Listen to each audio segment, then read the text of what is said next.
The head of the Director of Public Prosecutions, Lady Justice Jane Francis Abodo, says they are handling only 3 files remaining.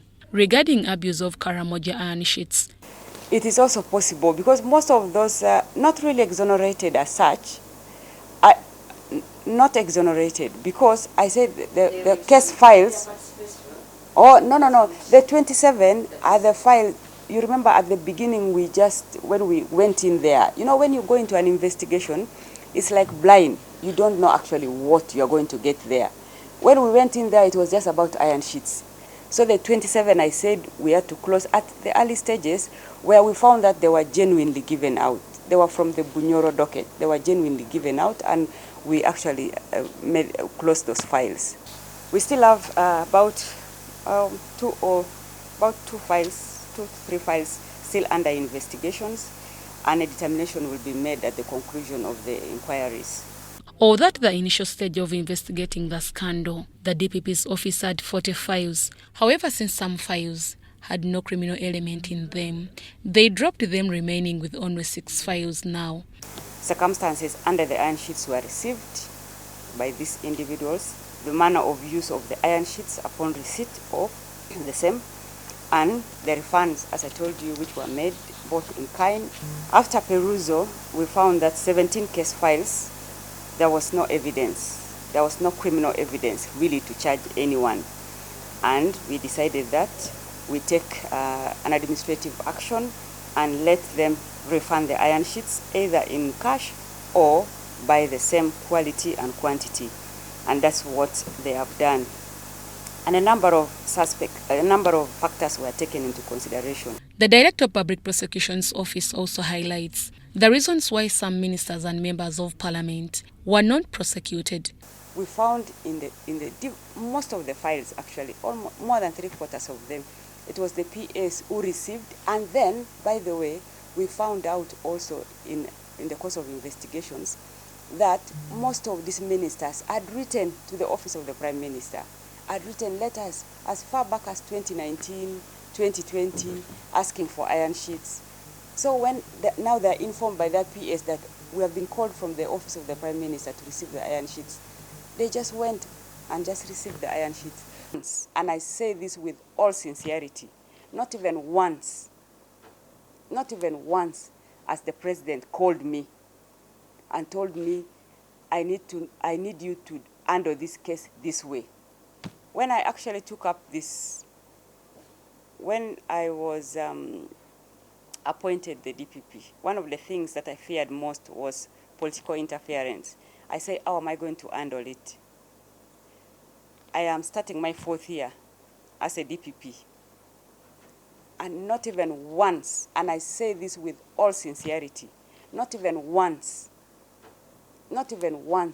as the President called me and told me, I need you to handle this case this way.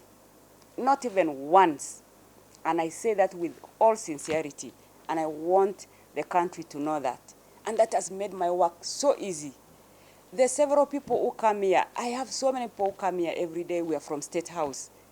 I just look at them and I say, I handle cases for everyone, because I know that the President doesn't interfere in my work at all. He understands the mandate of the office of the DPP. And for this particular case, he has not even called me. He didn't even call me, even once. No one can even quote to say that there was a meeting, that I was summoned to State House. Actually, I've not been to State House for the last 3 months.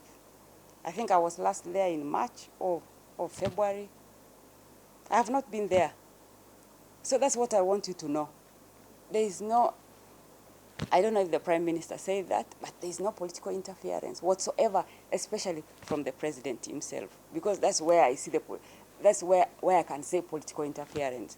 But from all these other people, they just come and go, because I handle cases according to everyone who comes, because I think all Ugandans, or non-Ugandans who are actually in Uganda, deserve justice, and justice should be given to everyone.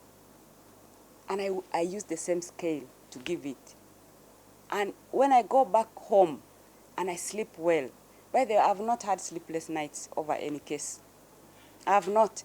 because I make a decision and I know that I made it without interference. I make it with confidence.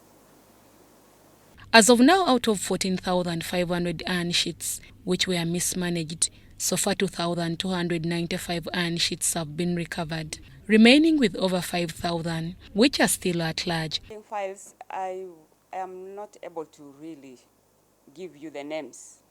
Just know that investigations are still ongoing and we shall definitely let you know. You're picking out the Prime Minister, you're picking out the Speaker of Parliament. I think for us, we just looked at the evidence generally. Yes, if the evidence was there, if it was not there, we cannot charge them just because the public wants to see the Speaker of Parliament take plea or the Prime Minister take plea. That should not be our wish. I think they should all be treated like Ugandans and the same level of, and that's what we did exactly. We did not look at the fact that they're actually either the Prime Minister or the Speaker of Parliament. So if we made sure that you actually took these iron sheets and you did not use it for your personal use, that's why the investigations took longer. They told us we took it to this school, we went to those schools. They took to this hospital, we went to those hospitals.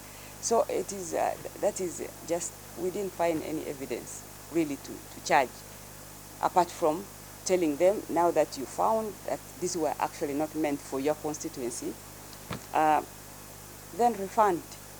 And that's the administrative action we took. And they have refunded. Some were refunded in kind.